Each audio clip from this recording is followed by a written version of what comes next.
BNP chairperson Khaleda জিয়ার শারীরিক অবস্থা সংকটময়।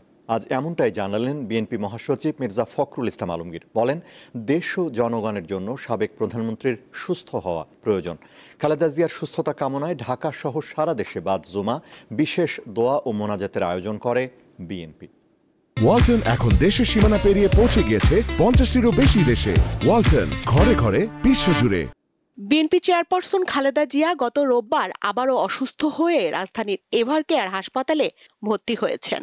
চিকিৎসকরা জানান তার হৃদযন্ত্র ও ফুসফুসের সংক্রমণ দেখা দিয়েছে। প্রায় ৮০ বছর বয়সী সাবেক এই প্রধানমন্ত্রী দীর্ঘদিন ধরে হৃদরোগ, diabetes, arthritis, liver cirrhosis, kidney জটিলতা সহ নানা শারীরিক অসুস্থতায় ভুগছেন।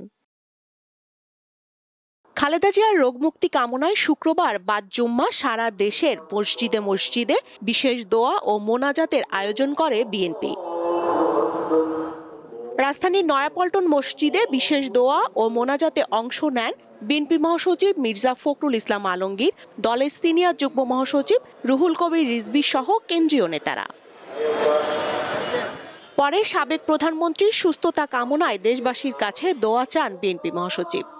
আপনারা জানেন যে গত দুদিন ধরে তিনি আবার অসুস্থ হয়ে এভারকেয়ার হাসপাতালে ভর্তি হয়েছেন এবং গতকাল রাতেই ডাক্তাররা বলেছেন যে তার অবস্থা, শারীরিক অবস্থা অত্যন্ত সংকটময়।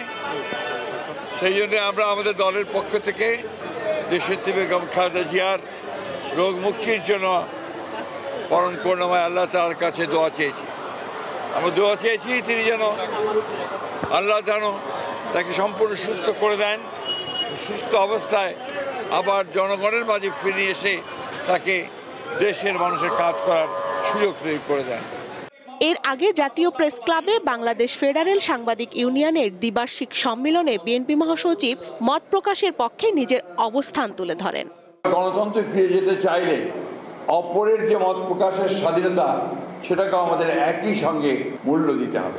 দুর্ভাগ্যজনকভাবে আমাদের দেশে ভিন্ন মত পোষণ করলেই তাকে শত্রু মনে করা হয়, তার সম্পর্কে বিভিন্ন রকম যত রকমের মিথ্যা অপপ্রচার চালানো হয়। এই বিষয়গুলো থেকে আমার মনে হয় যে আমাদের সকলেরই একটু পেছনে বিরত থাকা উচিত।